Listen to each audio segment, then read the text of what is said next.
welcome back to the program. Our book talk segment today. Yeah, great to welcome. Man has written a very interesting and helpful book, inspirational as well. We're going to be talking with Marcus Bridgewater. He's written a book called How to Grow, Nurture Your Garden, and Nurture Yourself. And I'm sure you've seen him on TikTok. He's kind of made a name for himself there as well, but he's a very talented man. He's done a lot of things. He's a creator, educator, motivational speaker, and a plant enthusiast. And we'll talk to him about his book for a couple of minutes right now. He's joined us by the telephone.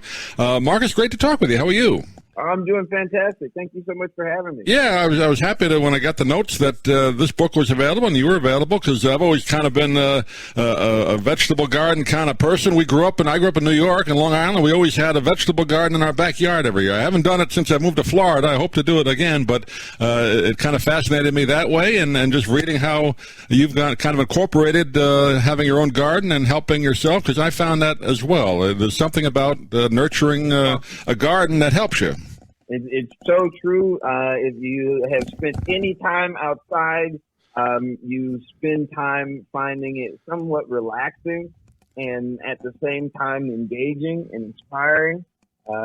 So I'm positive if you've had a garden at some point in life, you know a little bit about what I'm talking about. Yeah, my dad, of course, did it, and then I got involved, when I was a kid. And it really, I think what makes it interesting and what makes it beneficial, and you talk about that in the book as well, it's not something you can do in one day. I mean, it's at least in New York, it was over the course of 4 or 5 months, spring and summer and early fall. I think you grew up in the South primarily, but still, it's that type of thing. It's a daily discipline, isn't it? Absolutely. I mean, I've got a pomegranate tree I've had for 5 years. I've been taking care of it, and this is the first year it's giving me pomegranate. Yeah, I know you said some of the vegetables and fruit, and is not always every year, right? And some of them take several years to grow.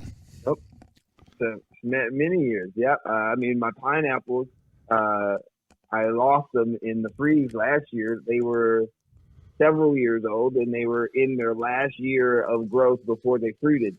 So I lost them right when they were going to give me fruit the next season. So, yes, a lot of things take time.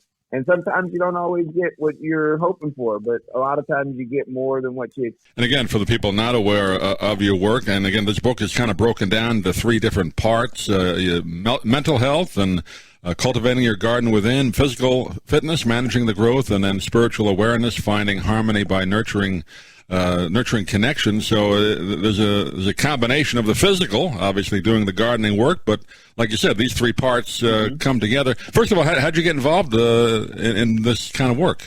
Well, it happened in a really roundabout way, so to say. When I was brought to Texas to work at a private preparatory as a teacher and technical director, right? And inevitably, I bought my first house after having moved there. I was gifted 16 plants by an old friend's mom. She owned a nursery. I got them back home. I killed more than half of them within 2 months and was devastated. Determined to try and keep the rest alive. So I started focusing on what I could to nurture them. And then I ended up being encouraged to go to local department stores and nurseries and buy their plants that they were selling for discount. I bought as many as I could, and I learned through experimenting what it was that I had been doing wrong and what I could do to foster growth. And in that, I was brought with several moments of enlightenment, one of which is what the book is really centered around. We can't make anything grow, but we can foster environments where things want to grow. As that started to happen, simultaneously, I was with my business partner, encouraged to create our company, Choice Forward. And that is a company designed to help people and empower people to work on their mind, body, and spirit. And after that came together, I was already doing the gardening. A student came and said, hey, you should take these things and pull them together and put Garden Marcus out there on social media. And without any knowledge to me, knowing how far it would go, it took off and became something more and brought awareness to my company and to our mission and also to my garden. And people really began to appreciate the colors and textures, and all of the things that it provides. Yeah, I should say, Mark is heavily involved in the different social media. You can see him, as I mentioned, TikTok videos and Instagram, gardenmarcus.com, the website, on YouTube. I watched a couple of your videos, so you do a good job with those. But it's interesting, isn't it? I mean, you kind of took a little bit of a different career path there, but it's become one that probably the one you should have gone on anyway, right? Isn't that interesting? Absolutely. It's a blessing and a half, and it reminds me.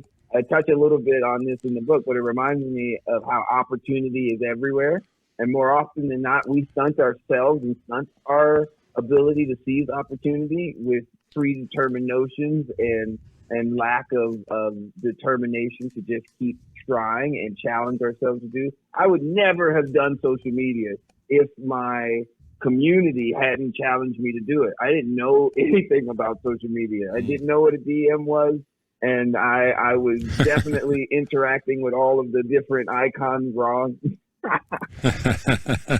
So yes, this was something that happened because my community challenged me to step outside my comfort zone and to share myself in ways I would never have otherwise. And just a couple of notes from the book. I'll let the audience, a couple of them. We want them, of course, to read the book, but just in the mental health section, as you're doing the gardening, you learn patience, right? Don't rush the growth. You just mentioned that before. Persistence. Don't give up. You mentioned that with a plant that it takes 3 or 4 or 5 years to produce fruit, and experiment, right? I mean, gardening, isn't an exact science all the time. You have to experiment, right?